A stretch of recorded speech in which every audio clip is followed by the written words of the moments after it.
in this, there is one more thing which most of the parents say, that what we behave in front of the children, it actually affects them. So this is also one of the cause why the children who are growing up, they look into their parents, how they are behaving, how the father is treating her wife, and then like this thing builds up. And now I have seen many parents around me, now they have built up a relationship in such a way that they are very open to their kids. If any situation what they are facing, they're making it very clear to their child that this is our problem, you're not supposed to learn at this point of time anything from this, you are only supposed to focus what you are at your age. So you think that Yeah. parents of this sort, like this group of parents who are trying to be open with their children and they are trying to make them understand the situation at very early age, is a good thing? I think having an open relationship is a good thing, but I have always believed that parents should not be, I can be a friendly mother, but I don't want to be friends with my children. My Mhm. children will make enough friends, but I'm the only mother. Mother. And so, therefore, I need to be that guidance for them.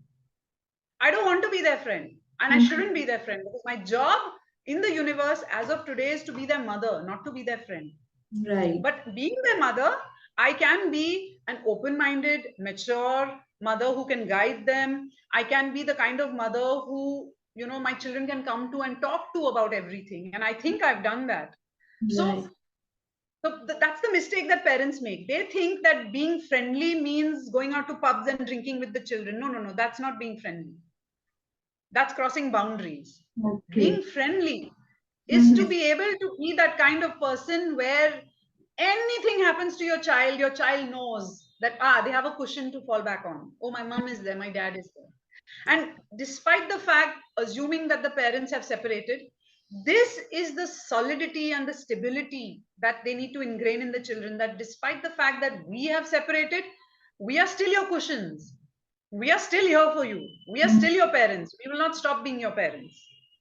So I think that maturity needs to come from parents. So that could be more of an openness of self rather than being open with the child. You know Exactly. what I'm saying? When you're Right. separated, of course, you have to be open with the child. And of course, you're a family unit. If this finger gets hurt, you still can't hold stuff with even these two fingers because this Mhm. finger, some nerve is connected here. So Yeah. even if I want to pick up something with these two fingers, I still won't be able to because this finger is hurt. So a family unit is like that. Even if one person is hurt, everybody gets affected. It's a- So if there is going to be a separation or if there's going to be a problem, of course, children are the first to be affected because they're small and they understand stuff from their innocence, from Right. their small world. So all the more reason it's extremely important to take care, you Mhm. know, as parents, to have that kind of maturity to be able Mhm. to handle this situation.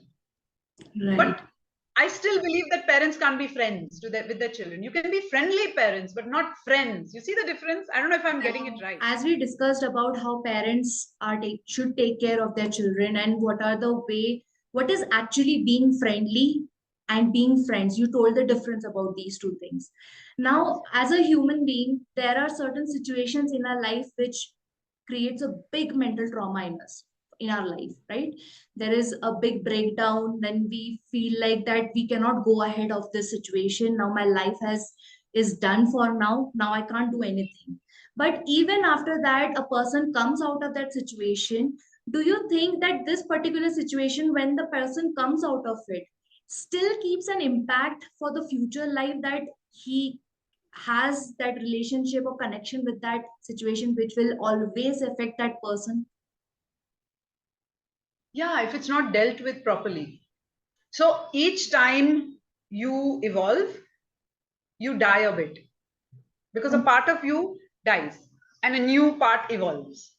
So okay. there's this constant birth and death that's happening in your life. So maybe 10 years ago, the issues that I, dealt with, that part of me has been dealt with. So that part of me has died and a renewed part of me has come up in its place, a stronger version. Mm-hmm. Post each problem, when you overcome it, there's always success when you go through a problem, not when you run away from a problem. Right. Your strength is when you go through a problem. You So, walk through and out. right. So of course, yeah, tell me. But what I wanted to know is that this situation, it changes the person, right? During Yes. that situation, suppose if I had faced something which before that I was a very lovely, very bubbly girl who used to like very kiddish, happy, jolly. Now, when the situation has changed, that part of my character has completely changed. Now, I don't feel like to be like that chubby and very happy, jolly girl.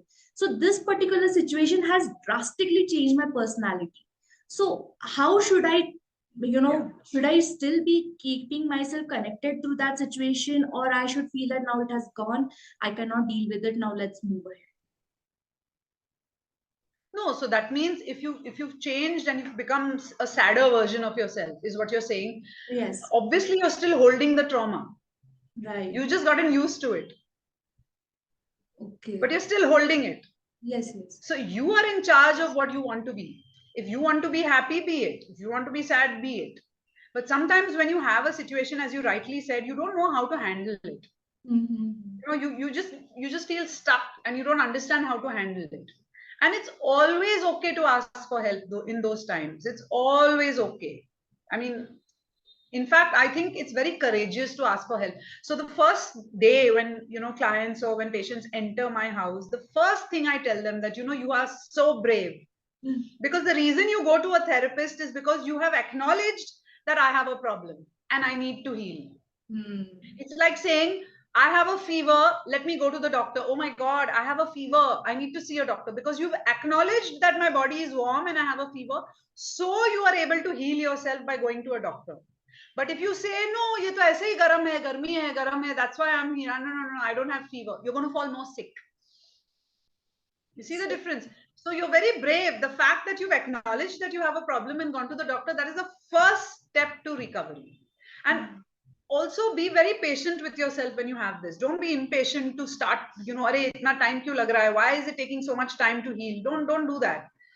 Baby steps. When a baby is starting to walk, we don't hurry the child up, no, and say, jaldi, jaldi, come on, walk fast now. Why are you not walking? Some children walk at 10 months. Some children walk at 1 year. Some children take up to the age of 1.5 years, they've still not started walking. But yes. eventually they all turn out fine. That's what a mother's concern and a father's concern is. Oh, two legs, two hands. I hope they are fine. I hope they walk properly. Correct. So that's Exactly. what our concern should be. Because very often we show compassion to other people, but we don't show the same compassion to ourselves. So I think it's very important to start showing compassion to ourselves also. It's great to show compassion and empathy to others, but also start showing yourself that same patience and that same compassion. Right. And yes, every problem affects you. Anything that you go through, anything that's difficult, anything that's changed your world, is difficult, and it is going to take time, and you give yourself that time and you be okay with that. It's okay to take time. It's okay to change. No, I'm saying you can have that little bubbliness, but at the same time you can also have a little bit of maturity that won't harm you. Right. And the maturity comes with handling your problems. Right, right. So, as when we are talking about a situation where we are in a trauma, now, anyhow, we have to deal that particular situation. We have to make a decision. So, when a person is suffering through that problem and he is the decision maker, how should he make that decision? Whether it should be a practical, he should be practical at that moment, or he should think emotional. Everything starts with self. If you think you want to make a good decision, you have to be within yourself balanced to make a good decision. If you're going to be angry and then you want to make a decision, I mean, guess what the decision is going to be? So if you want to make a good decision, you have to make sure that you calm down, which again brings us to the fact that you have to give yourself time to say, okay, I'm going to take time off. I always tell everybody, it's okay to take time off. I'm going to take time off. I'm going to think this through, and I'm going to, given the information that I have at that point in time, given my space, I will make the best decision. In future, when I look back, I will say, oh, I could have done that. I should have done that. Forgive yourself, because at that point in time, given your scenario, given the space you were in, given the mental and emotional capacity that you were in, You made that decision and it was correct. Right. Period. So there is That much nothing faith like you have to have. so there is nothing like any decision is wrong whether you have taken emotionally or practically. If you are feeling satisfied, if it makes you happy. No. If you take that decision and you realize 2 days later, oops, wrong decision, change it. Okay. I mean, there's no rule that you can't change your decisions or that you can change it anytime. So Right. that's how you learn. That's how you work around things. And that's how you grow. And be okay with making mistakes. It's okay to make mistakes. They're your mistakes. That's how you learn. People who don't make mistakes will never learn. People who get scared of making mistakes will never learn. They'll be stuck.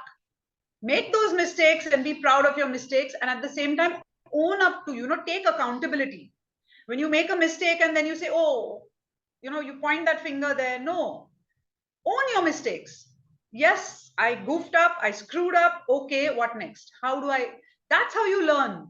Because that's where your creativity starts flowing. Okay, now how do I make this better? What should I do? Your imagination will start working. So it's either winning or learning. There's no losing. In Right. my space, in my universe, there's no losing.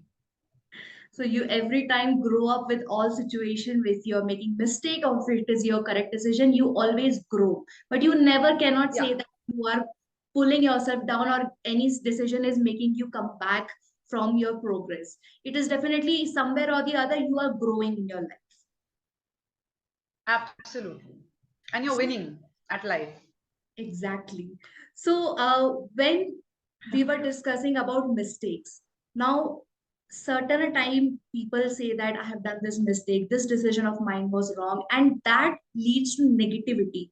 You Hmm. start to say negative things to yourself that how could you be so foolish or how could you be so stupid to do such sort of thing, and this sort of environment actually affects the people around you also.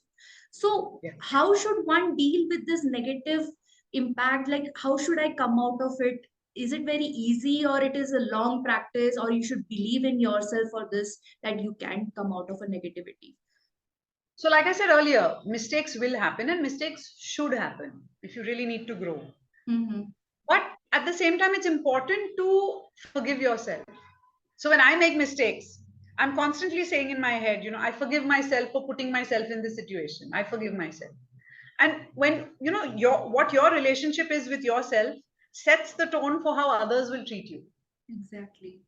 Because things that you will do to yourself, only those things others will do to you because others are watching you. So if you're going to kick yourself in the butt all the time and say, oh, I'm so stupid, why did I do this, others are also going to say, yeah, you're right, you're really dumb, you're really stupid, you see. But the minute you say things like, okay, I was stupid, I made a mistake, but I realized and I'm going to do this to make it better, I'm going to do that to make it better, automatically the person standing next to you understands your character and says, okay, she's the kind who's going beyond her mistake. She's not just mulling over her mistake and ruminating over her mistake. She's trying to find solutions. Automatically, that their respect levels will rise for you and they will treat you accordingly. So, like I said, making mistakes is not the problem. And yes, it affects all the people around you. And it's a lesson for all those people that it affects. Why am I letting this person affect me so much? So, if somebody has made a mistake and their decision is affecting me, I should be asking myself, why am I letting this person's decision affect me so much? Exactly. So ultimately, when one person makes a mistake, it's a healing for everybody around. It's not only healing for one person, it's actually